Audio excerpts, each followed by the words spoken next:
پسینے ہوا جا رہا ہوں، کہاں یہ زباں اور کہاں نام نامی۔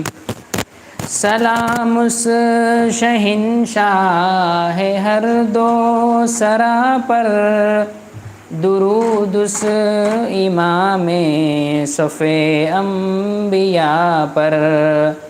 سلام اس شہنشاہ ہر دو سرا پر، درود اس امام صف انبیاء پر۔ پیامی تو بے شک، پیامی تو بے شک سبھی محترم ہیں، مگر اللہ اللہ خصوصی پیامی، مگر اللہ اللہ خصوصی پیامی۔ اور یہ شعر بطور خاص سماعت فرمائیں۔ کوئی ایسا ہادی دکھا دے تو جانے، کوئی ایسا محسن بتا دے تو مانے، کوئی ایسا ہادی دکھا دے تو جانے، کوئی ایسا محسن بتا دے تو جانے۔ کبھی دوستوں پر، کبھی دوستوں پر نظر احتسابی، کبھی دشمنوں سے بھی شیریں کلامی، کبھی دشمنوں سے بھی شیریں کلامی۔ اطاعت کے اقرار بھی ہر قدم پر، شفاعت کا اقرار بھی ہر نظر میں۔ اصولاً خطاؤں، اصولاً خطاؤں پہ تنبیہ، لیکن مزاجاً خطا کار بندوں کے حامی۔ کہاں میں کہاں مدح ذات گرامی، میں سعدی نہ رومی نہ قدسی نہ جامی۔ فقیروں کو کیا کام تبلو علم سے، گداؤں کو کیا فکر جاہو حشم کی۔ فقیروں کو کیا کام تبلو علم سے، گداؤں کو کیا فکر جاہو حشم کی۔ عباؤں قباؤں کا میں کیا کروں گا، عباؤں قباؤں کا میں کیا کروں گا۔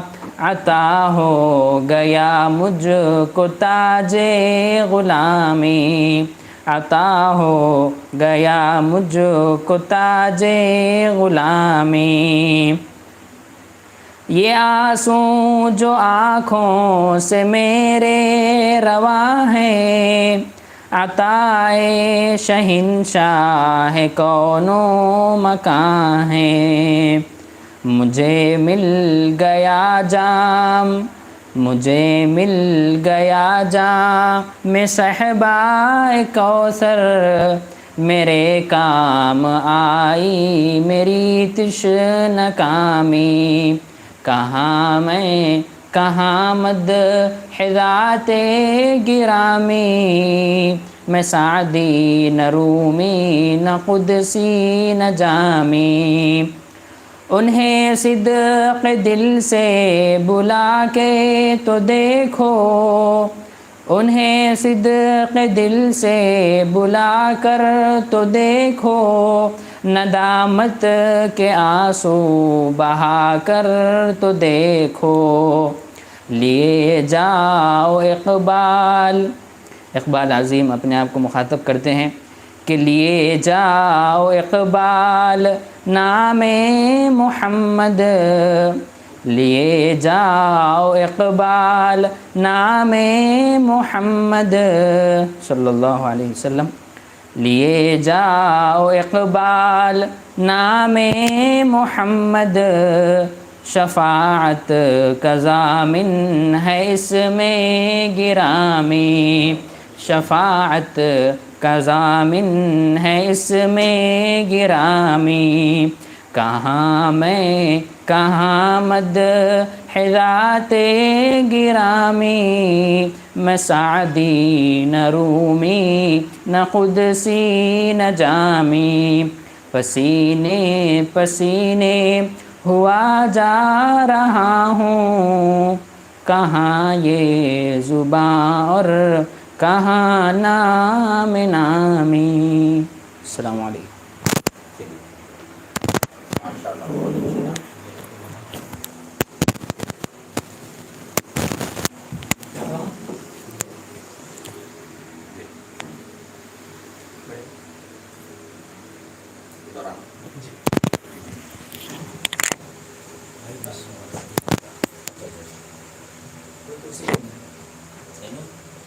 زیادہ بہتر ہے، آرام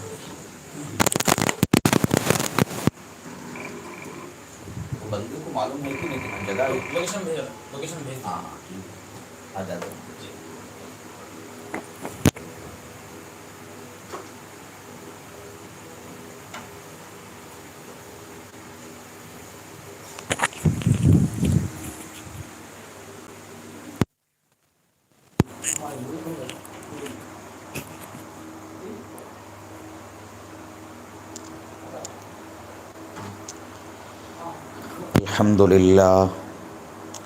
الحمد للہ نحمده ونستعینه ونستغفره ونؤمن به ونتوکل علیہ ونعوذ باللہ من شرور انفسنا ومن سیئات اعمالنا ونعوذ باللہ من شرور انفسنا ومن سیئات اعمالنا، من يهده الله فلا مضل له ومن يضلل فلا هادي له، ونشهد أن لا إله إلا الله وحده لا شريك له، ونشهد أن سيدنا ونبينا ومولانا محمدا عبده ورسوله، ارسلہ اللہ تعالی بالحق بشیرا ونذیرا وداعیا الی اللہ باذنہ وسراجا منیرا، اما بعد فاعوذ باللہ من الشیطان الرجیم، بسم اللہ الرحمن الرحیم، لقد كان لكم في رسول الله أسوة حسنة لمن كان يرجو الله واليوم الآخر وذكر الله كثيرا۔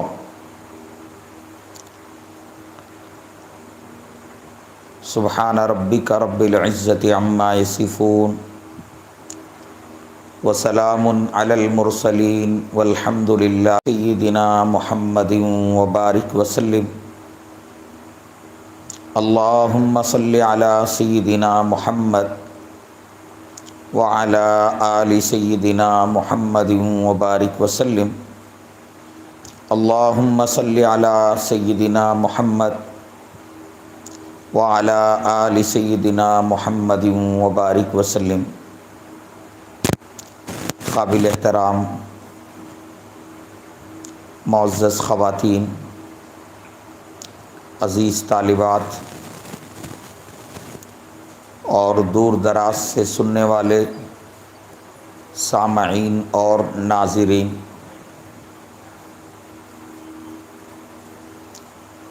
ربیع الاول کا مبارک مہینہ شروع ہوا ہے۔ اس ماہ مبارک کی آمد کے ساتھ امت محمدیہ صلی اللہ علیہ وآلہ وسلم کی صفوں میں خوشی کی لہر دوڑ جاتی ہے۔ اور ہر زبان پر رسول خدا صلی اللہ علیہ وسلم کا مبارک تذکرہ ہونے لگتا ہے، سیرت رسول کی محفلیں منعقد کی جاتی ہیں، ممبر و محراب سے بھی حضرات علماء کرام، ائمہ اعظام رسول اللہ صلی اللہ علیہ وآلہ وسلم کی سیرت پر روشنی ڈالتے ہیں۔ میری معزز مائیں بہنیں، اس دنیا کے اندر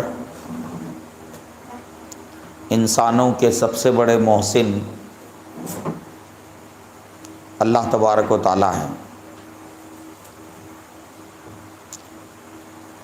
انسانوں کو جو کچھ ملا ہے وہ اللہ کے عطا کرنے سے ملا ہے۔ اللہ تعالیٰ ہمارے خالق ہیں، اللہ تعالیٰ ہمارے مالک ہیں، اور اللہ تبارک و تعالیٰ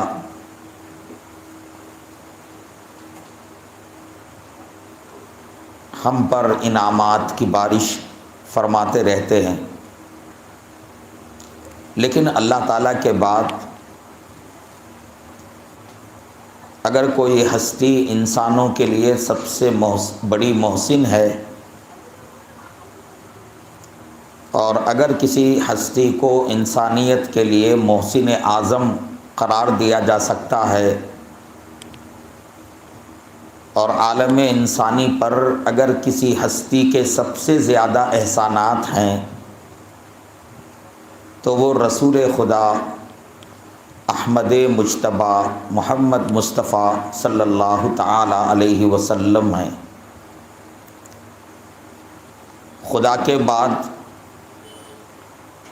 مجھ پر، آپ پر اور سارے انسانوں پر اور ساری امت پر سب سے بڑا احسان اللہ تعالیٰ کا ہے، اللہ کے رسول صلی اللہ علیہ وآلہ وسلم کا ہے۔ اگر آپ دنیا میں تشریف نہ لاتے تو انسانیت اخلاق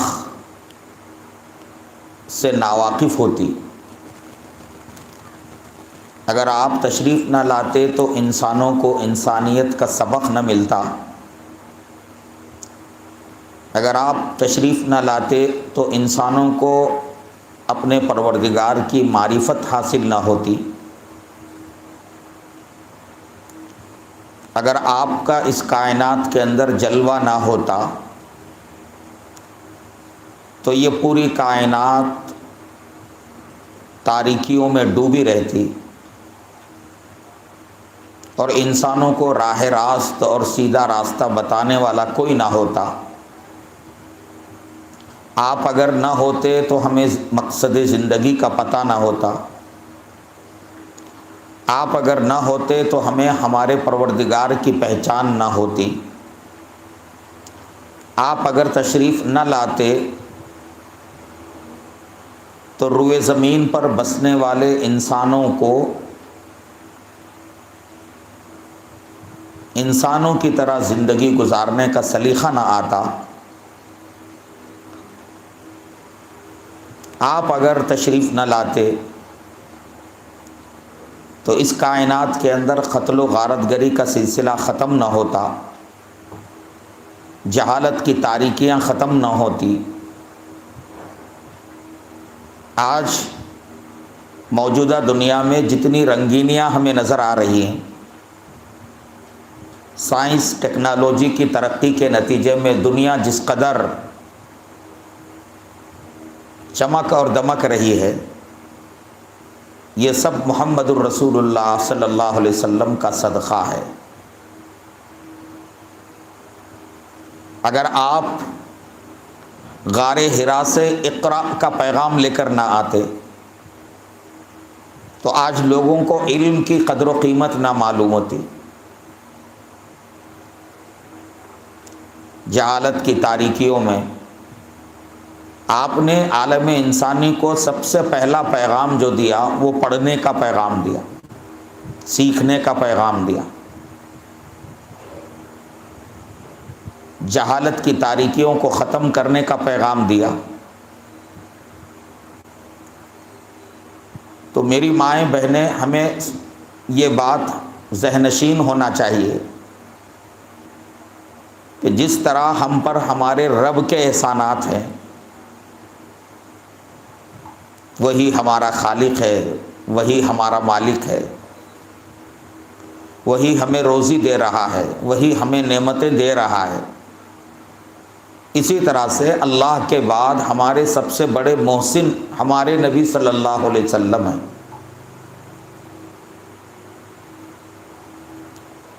اور محسن کے لیے احسان شناسی کا تقاضا کیا ہے؟ ہمارے ساتھ اگر کسی نے احسان کیا، ایک پیالی چائے اگر کسی نے پلائی تو ہم اسے یاد رکھتے ہیں۔ اگر مہینوں کے بعد بھی کہیں بازار میں کسی مقام پر آمنا سامنا ہو جائے تو ہمیں اس کا وہ احسان یاد آتا ہے، اور اس کے ساتھ ہم اکرام اور احترام کے جذبات کے ساتھ اس سے ملتے ہیں۔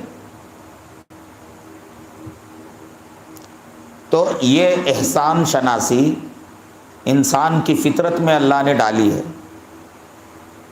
جب آپ صلی اللہ علیہ وسلم کی ذات مبارک ہمارے لیے اور پورے انسانوں کے لیے سب سے بڑی محسن ہے، آپ محسن عالم ہیں، آپ محسن انسانیت ہیں، تو میری مائیں بہنیں، ہمارے اوپر ایسے محسن اعظم کے تعلق سے بڑی ذمہ داریاں آتی ہیں۔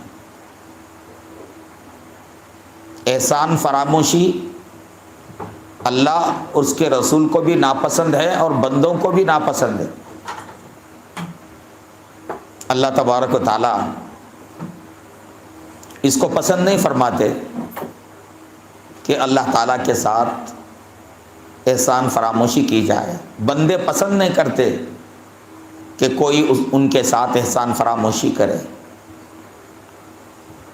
اس لیے میری مائیں بہنیں، اگر ہم انسانی طبقات میں صرف عورتوں کے طبقے کی بات کریں تو محمد رسول اللہ صلی اللہ علیہ وسلم کے ذریعے عورتوں کو دوبارہ نئی زندگی عطا ہوئی، اس لیے کہ آپ صلی اللہ علیہ وسلم کی آمد سے پہلے عورتوں کا بہت برا حال تھا۔ اس زمانے کی جتنی تہذیبیں تھیں، جتنی حکومتیں تھیں، جتنی بڑی بڑی طاقتیں تھیں، سب جگہوں پر عورتوں کے ساتھ بڑی زیادتی کی جاتی تھی۔ عرب معاشرے کا بھی برا حال تھا، اور اس دور کے جو بڑے بڑے دیگر معاشرے تھے ان کے اندر بھی عورتوں کے بارے میں بڑی ناانصافی ہوتی تھی۔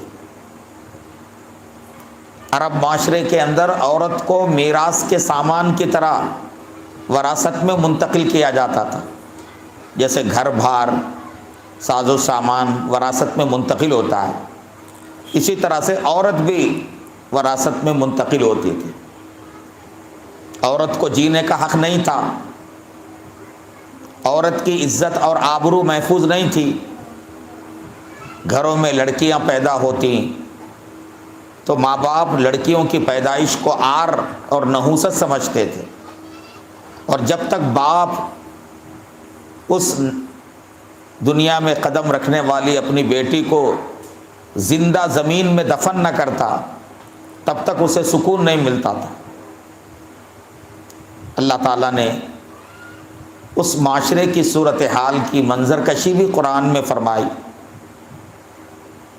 وَإِذَا بُشِّرَ أَحَدُهُمْ بِالْأُنثَىٰ ظَلَّ وَجْهُهُ مُسْوَدًّا وَهُوَ كَظِيمٌ، جب ان میں سے کسی کو گھر میں لڑکی کی پیدائش کی خوشخبری دی جاتی تو اس کا چہرہ مارے غم کے سیاہ ہو جاتا، اور وہ غصے سے بالکل پھولا سماتا، یتوارا من القوم من سوء ما بشر بہ، اس بری خبر کو سن کر وہ لوگوں سے چھپا چھپا پھرتا تھا اور اس شش و پنج میں مبتلا ہوتا تھا کہ کیا میں اس بچی کو زندہ رہنے دے کر اس ذلت اور عار کو برداشت کر لوں یا پھر اسے زندہ دفن کر کے اس عار سے نکل آؤں۔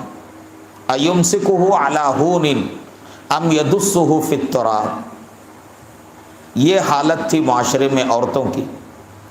میری مائیں بہنیں،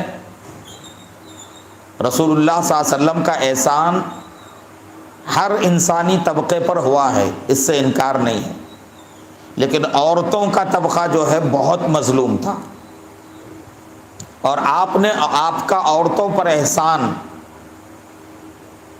کبھی فراموش نہیں کیا جا سکتا۔ آپ کی آمد کے نتیجے میں عورت کو جینے کا حق حاصل ہوا، عورت کی عزت و آبرو محفوظ ہوئی، عورت کو جو ہے معاشرے کے اندر ایک انتہائی مقدس مقام حاصل ہوا، عورت کی ذمہ داریاں مقرر کی گئیں۔ اللہ کے نبی صلی اللہ علیہ وسلم نے عورت کے مقام و مرتبے کو بلند کرتے ہوئے فرمایا کہ عورت اگر بیوی ہے تو وہ دنیا کا بہترین سامان ہے، عورت اگر ماں ہے تو اس کے قدموں کے نیچے جنت ہے، عورت اگر بیٹی ہے تو ایک بیٹی کی اچھی طرح پرورش کرنا، دیکھ بھال کرنا، پھر اس کو تربیت سے آراستہ کر کے اس کا نکاح کرانا، یہ باپ کے لیے جہنم سے بچنے کی آڑ ہے۔ ہر حال میں عورت مبارک ہی مبارک ہے۔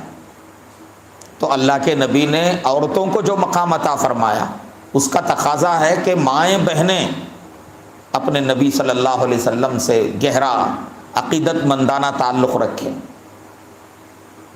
اور بے پناہ ہمارے اندر آپ صلی اللہ علیہ وسلم کی محبت، عظمت اور اطاعت ہونی چاہیے۔ میری مائیں بہنیں، رسول اللہ صلی اللہ علیہ وسلم جب ہمارے محسن ہیں تو محسن اور احسان کرنے والی ہستی کے بارے میں سب سے پہلی ذمہ داری کیا ہے؟ سب سے پہلی ذمہ داری ہے آپ صلی اللہ علیہ وسلم کی پہچان حاصل کرنا۔ ہر مسلمان مرد کو، ہر مسلمان عورت کو اپنے نبی کی پہچان مکمل طور پر ہونا چاہیے کہ آپ کب پیدا ہوئے، کتنے سال آپ مکے میں رہے اور کتنے سال مدینے میں رہے، آپ نے اپنی زندگی میں کون کون سی جنگیں کی، اور آپ کو کیسے کیسے سخت اور نازک حالات پیش آئے، آپ کا طرز عمل اپنوں کے ساتھ کیسا تھا، پرایوں کے ساتھ کیسا تھا، اور آپ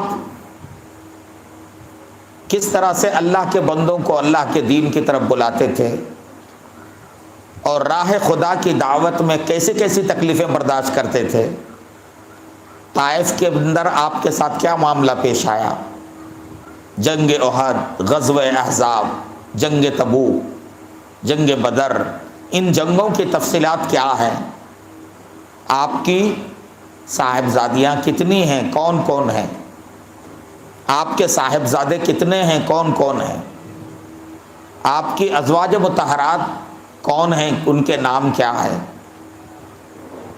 یہ اور اس قسم کی باتیں ہر مسلمان کو معلوم ہونا چاہیے۔ نبی سے تعلق کا سب سے پہلا حق، سب سے پہلی ذمہ داری وہ رسول اللہ صلی اللہ علیہ وسلم کی پہچان اور معرفت ہے۔ آج میرے اور آپ کے اور عام مسلمانوں کے دلوں میں آپ صلی اللہ علیہ وآلہ وسلم کی اطاعت اور آپ صلی اللہ علیہ وسلم سے والہانہ عقیدت میں جو کمی ہے، اس کی بنیادی وجہ یہ ہے کہ ہمیں آپ کی پہچان نہیں ہے۔ کسی بھی انسان سے محبت تب پیدا ہوتی ہے جب آدمی اس انسان کے کمالات کو جانتا ہے، اس کی خوبیوں سے واقف ہوتا ہے، اور اس کے کارناموں کو جانتا ہے، تو تب آدمی کے دل میں محبت آتی ہے۔ محبت ہمیشہ معرفت کے بعد آتی ہے۔ جس کو جس درجے،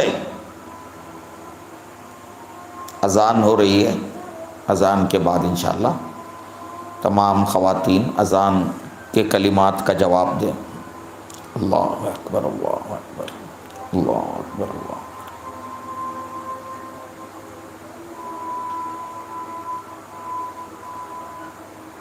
اشہد ان لا الہ الا اللہ،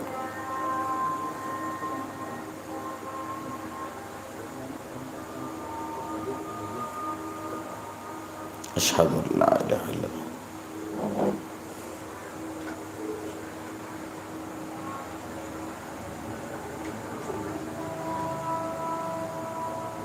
اشہد ان محمد رسول اللہ۔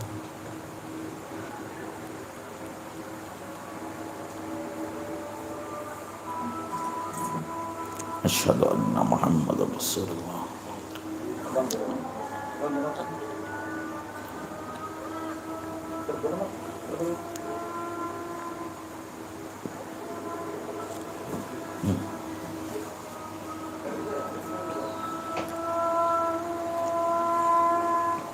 اشہد ان محمد، لا حول ولا قوة الا باللہ۔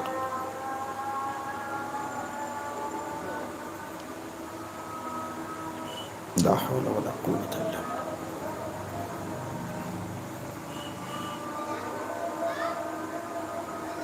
لا حول ولا قوة الا باللہ۔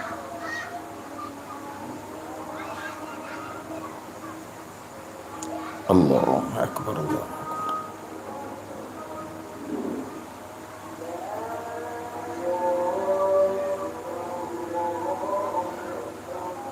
لا الہ الا اللہ محمد رسول اللہ۔ اللہم رب هذه الدعوة التامة والصلاة القائمة آت محمد الوسيلة والفضيلة وابعثه مقاما محمودا الذي وعدته إنك لا تخلف الميعاد وأنت بسم الله الرحمن الرحيم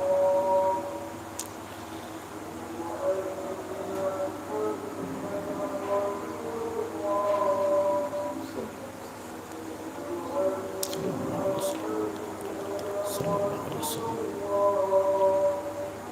اشہد ان محمد رسول اللہ۔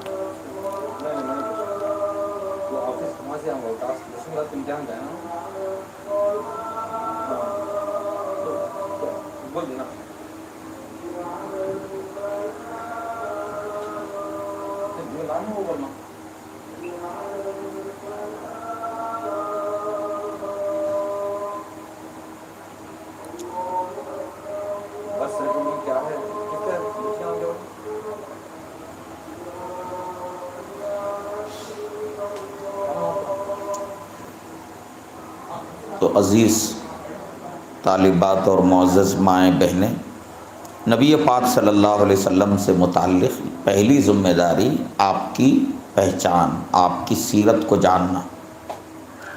سیرت کو جاننے کے لیے علماء کرام کے سیرت سے متعلق جو بیانات ہیں اسے سننے کا اہتمام کرنا۔ سیرت کو جاننے کے لیے علماء کرام نے جو مختصر چھوٹی چھوٹی کتابیں لکھی ہیں اردو زبان میں، ان کتابوں کا مطالعہ کرنا۔ سیرت کو جاننے کے لیے کم از کم ربیع الاول میں اس کا اہتمام کریں کہ روزانہ ایک وقت مقرر کر کے عشاء کے بعد گھر کے سارے لوگ بیٹھ جائیں اور رسول اللہ صلی اللہ علیہ وسلم کی سیرت کتاب سے پڑھ کر سنائی جائے۔ سارے لوگ سنیں۔ اگر ایک ایک گھنٹہ روزانہ اس طرح کی کتاب اگر پڑھی جائے گی تو بس چند ہفتوں میں پوری سیرت ہماری جانکاری میں آ جائے گی اور سیرت کی موٹی موٹی باتیں ہمیں معلوم ہو جائیں گی۔ تو اس کے لیے ہماری ماؤں بہنوں کو اپنے بچوں کو بھی تربیت دینا چاہیے، یعنی آپ چھوٹی عمر سے ہی اپنے بچوں کو رسول کریم صلی اللہ علیہ وسلم کی مبارک سیرت سناتے رہیں۔ بچے کہانیاں بہت شوق سے سنتے ہیں، تو اگر آپ روزانہ کہانیوں کی شکل میں آپ صلی اللہ علیہ وسلم کی سیرت کے واقعات کو اپنے بچوں کو سنائیں گے تو یہ بچے بچپن ہی سے ان کے دل میں اللہ کی اور اللہ کے نبی کی محبت پیدا ہو جائے۔ تو یہ پہلا کام ہے سیرت کو جاننے کا کام، اور جاننے کے طریقے یہ ہیں۔ جب ہم رسول اللہ صلی اللہ علیہ وسلم کی سیرت کو جان لیں گے، آپ کے معجزات کیا ہیں جان لیں گے، آپ کی ذات کے اندرون میں کیا کیا کمالات ہیں وہ معلوم ہوگا، جسمانی اعتبار سے اللہ نے کیسے آپ کو سارے انسانوں میں سب سے خوبصورت بنایا وہ جان لیں گے، علم کے اعتبار سے آپ کا علم اللہ تعالیٰ کے بعد سارے انسانوں میں سب سے زیادہ علم ہے، تو اس سے انشاءاللہ ہمارے دلوں میں آپ کی محبت پیدا ہوگی۔ نبی صلی اللہ علیہ وسلم سے محبت کرنا یہ دوسری اہم ترین ذمہ داری ہے ہر مسلمان کے لیے۔ حدیث میں صاف فرمایا گیا لا یؤمن احدکم حتی اکون احب الیہ من والدہ وولدہ والناس اجمعین، تم میں سے کوئی شخص اس وقت تک کامل مومن ہو ہی نہیں سکتا جب تک کہ میں اس کے نزدیک اس کے والد اور اس کی اولاد اور ماں باپ سے زیادہ محبوب نہ ہو جاؤں۔ تو یہ محبت کب پیدا ہوگی؟ جب ہم پہلے آپ کی سیرت کو جانیں گے۔ صحابہ کرام آپ کو اچھی طرح جانتے تھے اور آپ کی محبت بھی جو ہے ان کے اندر سب سے زیادہ تھی۔ محبت اتنی زیادہ تھی کہ لوگوں کو حیرت ہوتی تھی، اس دور کے واقعات کو پڑھنے والے حیرت میں پڑ جاتے کہ وہ ایسی بھی محبت ہو سکتی ہے کیا؟ صحابہ کا حال یہ تھا کہ وضو کے وقت کوئی جب آپ صلی اللہ علیہ وسلم وضو فرماتے تو آپ کے اعضاء وضو کے اعضاء سے گرنے والے پانی کو لے کر اپنے چہروں پر مل لیا کرتے تھے، اور ہمیشہ آپ کے حکم کو بجا لانے کے لیے تیار رہتے تھے، جب آپ جو فرماتے فوراً عمل کرتے تھے۔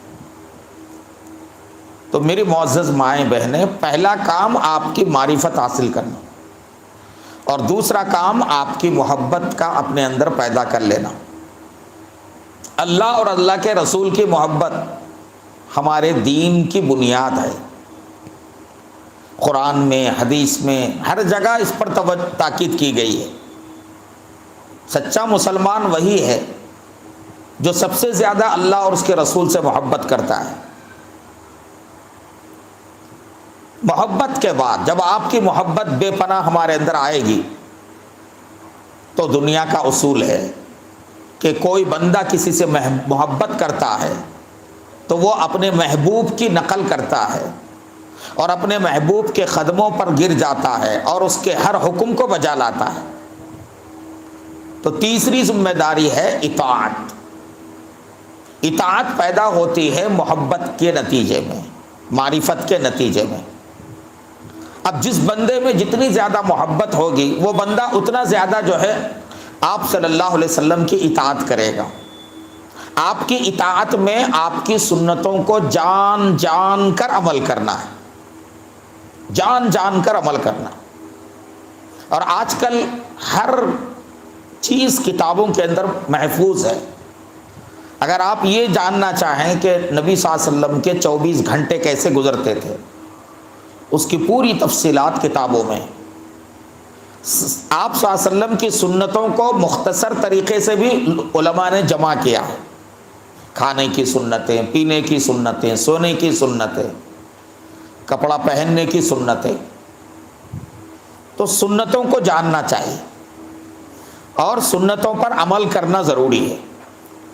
حدیث میں تک آتا ہے کہ فساد اور بے دینی کے زمانے میں جو میری ایک سنت کو زندہ کرے گا اس کو 100 شہیدوں کا ثواب ملے گا۔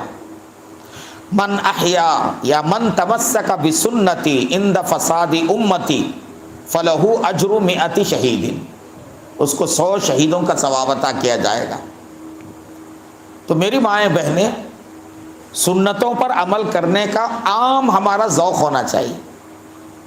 گھر کے اندر رہتے ہوئے بھی، کھاتے ہوئے، پیتے ہوئے، سوتے ہوئے، گھریلو کام کرتے ہوئے ہمیں سنتوں کو پیش نظر رکھنا چاہیے.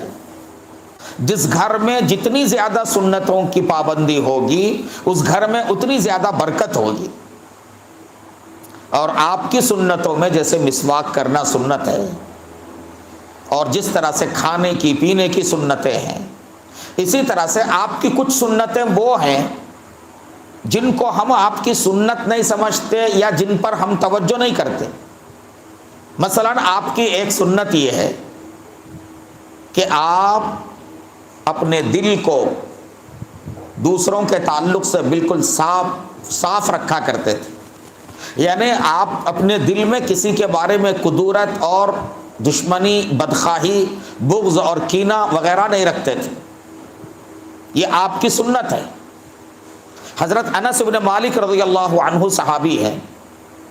ایک مرتبہ آپ نے انس بن مالک رضی اللہ عنہ کو مخاطب کر کے فرمایا، یا بنیا، اے میرے بیٹے، ان قدرت ان تصبح وتمسی وليس في قلبك غش لاحد فافعل. اے میرے بیٹے، اگر تم یہ کر سکو تو ضرور یہ کام کرنا، وہ یہ کہ تمہارے شب و روز اس طرح سے گزریں کہ تمہارے دل میں کسی کے تعلق سے کھوٹ پیدا نہ ہو، تمہارے دل میں کسی کے تعلق سے کدورت اور بدخواہی نہ پیدا ہو. اس طرح اگر تم دن رات گزار سکتے ہو تو ضرور ایسا کرنا. ففعل، ضرور ایسا کرو. پھر فرمایا، یا بنیا وذالک من سنتی، اے میرے بیٹے یہ میری سنت ہے. یعنی دل کو دوسرے ایمان والوں کے تعلق سے پاک و صاف رکھنا. ہمارے دل میں کسی کی بغض، کسی کا بغض، کسی کا کینہ اور کسی کے تعلق سے بدخواہی، ایسی کوئی چیز ہمارے دل میں نہیں ہونا چاہیے.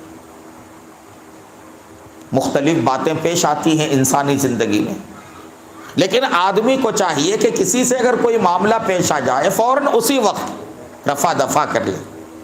کسی کے تعلق سے اگر اس کے کسی عمل یا کسی قول سے کوئی غلط جو ہے نا بات ذہن میں آئے تو فوراً اس کا ذکر کرے اور اس کی جو ہے تلافی کر لے. نبی پاک صلی اللہ علیہ وسلم اس کا بڑا اہتمام فرماتے تھے. تو میری مائیں بہنیں، اللہ آپ صلی اللہ علیہ وسلم کی پہچان کرنا ہے. اس کے بعد آپ کی محبت ہمارے دل میں ہونا چاہیے. اور تیسری چیز جو ہے آپ صلی اللہ علیہ وآلہ وسلم کی اطاعت اور آپ صلی اللہ علیہ وسلم کی سنتوں کو زندہ کرنا. بہت بڑا عمل ہے. اللہ کے نبی فرماتے ہیں، وَمَنْ أَحَبَّ سُنَّتِي فَقَدْ أَحَبَّنِي. آپ نے معیار بتا دیا کہ میرا حقیقی چاہنے والا کون ہے. آپ نے واضح طور پر فرمایا کہ من احب سنتی فقد احبنی. جس نے میری سنت سے محبت کیا اس نے واقعتاً مجھ سے محبت کیا. ومن احبنی کان معی فی الجنہ. اور جو ایسی طرح مجھ سے محبت کرے گا وہ کل قیامت کے دن جنت میں میرے ساتھ جنت میں ہوگا. تو ظاہر بات ہے رسول اللہ صلی اللہ علیہ وسلم سے محبت کا معیار اور اس کی کسوٹی آپ نے بتا دیا. محبت یہ نہیں ہے کہ آدمی زبان سے محبت کے نعرے لگائے. محبت یہ نہیں ہے کہ آدمی 12 ربیع الاول کو ناچتا کودتا پھرے. محبت یہ نہیں ہے کہ آدمی لوگوں کو تکلیفیں دینے لگے. حقیقی محبت یہ ہے کہ محبوب کی ایک ایک ادا کو، ایک ایک ادا کی آدمی نقل کرے، محبوب کی ایک ایک ادا پر عمل کرے. جب کسی کو کسی سے محبت ہوتی ہے تو آدمی کو محبوب کی ہر چیز پسند آتی ہے اور آدمی ہر چیز کے جو ہے نا کی نقل کرنے کی کوشش کرتا ہے. صحابہ کرام کا یہی حال تھا، تابعین اور تبع تابعین کا یہی حال تھا. تو عزیز مائیں بہنیں، یہ تیسرا کام ہے اطاعت اور آپ صلی اللہ علیہ وسلم کی سنتوں پر عمل کرنا.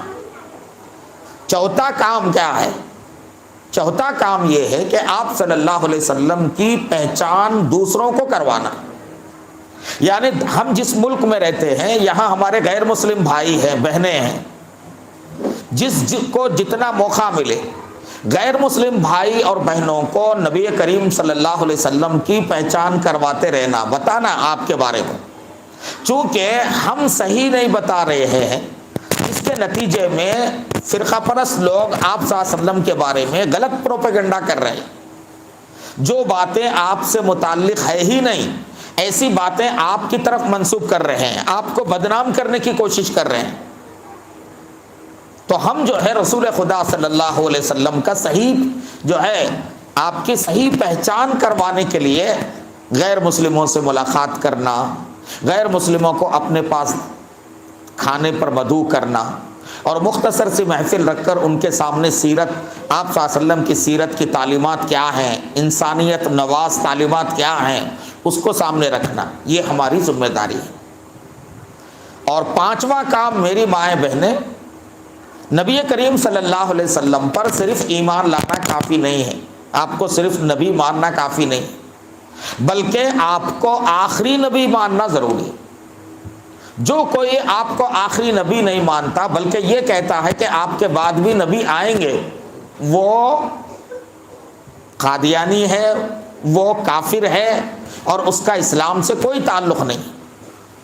آج بہت سارے قادیانی لوگ عام مسلمانوں کو اپنے قادیانی مذہب کی طرف بلا رہے ہیں اور ان کو سادہ لوگ مسلمانوں کو دھوکہ دے کر، ان کو مال اور پیسے کا لالچ دے کر ان کو بھی جو ہے قادیانی بنا رہے ہیں۔ تو یہ بھی ہماری ذمہ داری ہے کہ ہم اپنے اولاد کو، اپنے جو ہے خاندان والوں کو ختم نبوت کا مفہوم سمجھاتے رہیں کہ اللہ تبارک و تعالیٰ نے آپ صلی اللہ علیہ وسلم کی ذات مبارک پر نبوت کے سلسلے کو ختم کر دیا ہے، آپ کے بعد کوئی نبی آنے والا نہیں۔ اور آپ پر ایمان لانے کا مطلب صرف جو ہے آپ کو نبی ماننا نہیں ہے بلکہ آپ کو آخری نبی ماننا ضروری ہے۔ اللہ نے آپ کو خاتم النبیین فرمایا ہے اور خود آپ صلی اللہ علیہ وسلم نے اپنے بارے میں فرمایا انا خاتم النبیین لا نبی بعدی۔ تو یہ انتہائی ضروری ہے، یعنی آپ صلی اللہ علیہ وآلہ وسلم کی ختم نبوت کی حفاظت کرنا، اور جو لوگ آپ کے بعد بھی نبی ہونے کی بات کرتے ہیں اور عام مسلمانوں کو اپنی طرف کھینچنا چاہتے ہیں، ایسے لوگوں سے آگاہ رہنا، چوکنا رہنا میری مائیں بہنیں، یہ بھی ہمارے اوپر ایک اہم ترین ذمہ داری ہے۔ یہ اہم ترین ذمہ داری ہے۔ ماؤں بہنوں کو خاص طور پر ربیع الاول کے مہینے میں ان ذمہ داریوں کی طرف توجہ دیتے رہنا چاہیے اور یہ کاموں کو کرنے کا اہتمام کرتے رہنا چاہیے۔ گھر کے اندر سارے لوگوں کو بٹھا کر سیرت سنانا، روزانہ جو ہے نا 1 یا 2 سنتیں اپنے بچوں کو بتانا اور ان سنتوں پر عمل کرنے کی تلقین کرنا۔ سنتوں پر عمل کریں گے تو انشاءاللہ ہماری زندگی میں نور ہی نور آئے گا اور اللہ تعالی ہماری زندگی میں برکتیں رکھیں گے۔ آپ اگر اپنے گھروں میں زیادہ سے زیادہ سنتوں پر چلیں گی تو آپ کے گھروں میں برکت آئے گی۔ نبی کی مبارک سنتیں برکت کا ذریعہ بنتی ہیں، تو اس لیے اس کا ہمیں خاص اہتمام کرنا چاہیے۔ میری مائیں بہنیں، یہ ماہ ربیع الاول انہی ذمہ داریوں کی طرف ہم کو متوجہ کرتا ہے اور آپ ہمارے محسن اعظم ہیں، تو آپ سے متعلق ان ذمہ داریوں کا نبھانا ہماری ذمہ داری ہے اور ہم سب کو جو ہے یہ کام کرنا ہے جن کاموں کی طرف آج توجہ دلائی گئی ہے۔ ہمیں امید ہے کہ انشاءاللہ یہاں جتنی مائیں بہنیں آئی ہیں جو ماشاءاللہ دین بھی سیکھتی ہیں اور یہاں مرکز نسوان میں دین سیکھنے میں یہ محنت سے بھی جڑی ہوئی ہیں، تو ضرور جو ہے ان باتوں پر توجہ کریں گی۔ اللہ تبارک و تعالی ہمیں عمل کی توفیق عطا فرمائے۔ ابھی جماعت کا وقت بھی